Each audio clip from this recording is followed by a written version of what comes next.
Shalom Pak Bambang, saya mau izin bertanya, sebelum ada ciptaan Allah ngomong sama siapa? Mohon pencerahannya. Kira-kira waktu Tuhan itu belum menciptakan langit bumi seisinya, Tuhan dengan siapa waktu itu? Nah ini mulai dalam, semakin malam ini nggak lama lagi saya ceramah, tapi semakin lama biar semakin dalam. Waktu alam semesta belum tercipta, malaikat belum tercipta, manusia belum tercipta, Tuhan dengan siapa? Sendiri Pak, apa tidak kesepian? Coba pikir, ini mikir sambil guyon nggak apa-apa. Coba Tuhan sendiri, apa tidak kesepian Tuhan? Waktu Tuhan masih sendiri, belum ada langit, bumi, alam semesta, manusia, malaikat. Kira-kira butuh 1, 2, 3 apa tidak? Tuhan masih sendiri loh. Alam belum ada, manusia belum ada, malaikat belum ada. Kira-kira butuh apa enggak?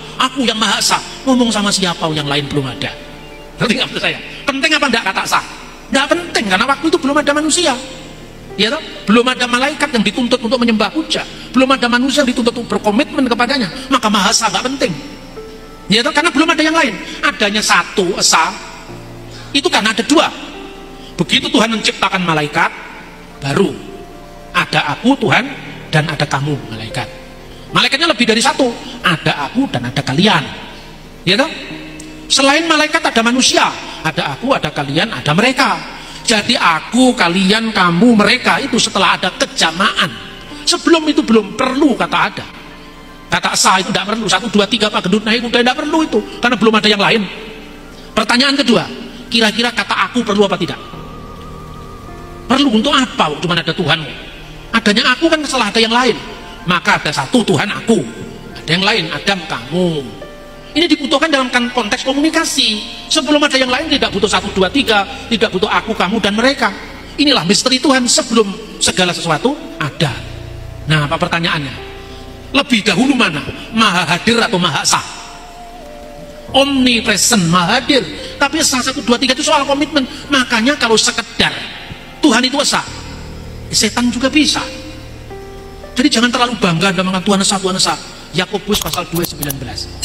Kamu percaya Allah itu satu, itu baik, bukan jelek loh, itu baik. Tapi setan-setan pun percaya dan gemetar karena itu. Maka kalau sekedar mengatakan Allah Esa, setan juga bisa.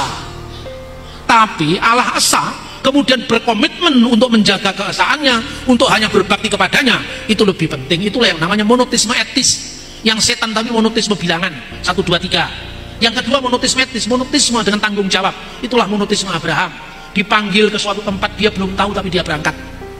Itulah monoteisme Abraham. Monoteisme tertinggi adalah monoteisme trinitaris. Karena ini monoteisme relasional, monoteisme hubungan. Dan hubungan itu tidak main-main. Hubungan sebelum segala yang lain ada. Maka kira-kira pertanyaannya gini, waktu Tuhan masih sendiri, ketika Anda sendiri, gak usah lama-lama. Hai istri-istri yang ditinggal suami seminggu, nanti begitu Anda jemput di airport langsung cipika-cipiki. Waduh seminggu udah ketemu, kamu sama dia ganteng Pak. Ya kan? Baru seminggu udah ketemu. Anak-anak kita kuliah di luar kota atau di luar negeri, setahun udah ketemu, ada kerinduan yang tersimpan. Ya kan? Pertanyaannya, kenapa manusia kesepian? Kenapa ciptaan kesepian? Karena satu eksistensi, satu wujud hanya memiliki satu pusat kesadaran, sehingga dia tidak bisa berbagi pada pusat kesadaran yang lain. Makanya ada kesepian. Kesepian itu kan menyiksa, saudara-saudara. Kesepian itu mendera jiwa kita. Maka sebabnya ada nyanyian sunyi sepi sendiri tanpa dirimu lagi. Kenapa sampai ada lagu itu? Karena Anda sendiri. Bayangkan ketika sebelum ada ciptaan Tuhan sendiri, apa tidak kesepian? Kalau Tuhan sama dengan manusia, pribadinya terbatas, dia pasti kesepian. Dan kesepian itu bukan sifatnya Tuhan. Tetapi karena satu ousia tadi memiliki lebih dari satu hipostasis, satu ousia itu lebih dari memiliki satu pribadi, pusat kesadaran, maka tidak ada kesepian dalam Tuhan. Hubungan antara Bapa, sumber, Putra itu yang diperanakkan dari sumber yang satu, dan Roh yang dikeluarkan dari sumber yang satu, itu hubungan dinamis dalam keabadian. Bahasa kerennya para teolog dinamakan perikoresis, saling mendiami. Karena saling mendiami ada hubungan kasih kekal.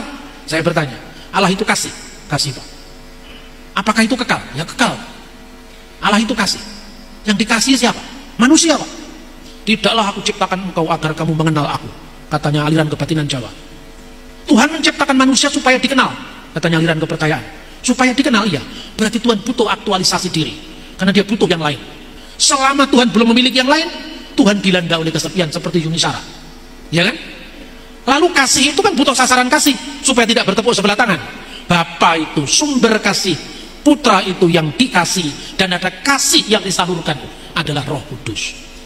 Ini ilmu yang dalam, saudara-saudara. Tidak bisa hanya dikatakan 1, 2, 3 Pak Gendut naik kuda. Kalau Tuhan di sana, dia tidak di sini. Oh, itu tidak cocok, itu kan saya. Saya sekarang di Makassar, maka saya tidak ada di Jakarta. Tapi kalau Tuhan sekarang ada di sini, apa Tuhan tidak ada di sana? Tuhan, kami sudah berkumpul ini lebih daripada 100 orang. Padahal syarat minimum kehadiranmu 2-3 orang berkumpul, Tuhan akan hadir. Ini sudah memenuhi syarat minimum. Tuhan, kenapa engkau belum hadir? Saya masih ada sibuk di New York. Di sini ada KKR. Berapa lama lagi Tuhan kau tiba di kota Makassar? Masa Tuhan seperti itu? Dia di sini, dia juga di sana. Dia ada di mana-mana. Lain kalau manusia, aku di sini, engkau di sana. Tidak sama. Oke, salam. Oke Pak Bambang, penjelasan Anda sangat mencerahkan dan menguatkan iman kami. Terima kasih, Tuhan Yesus memberkati.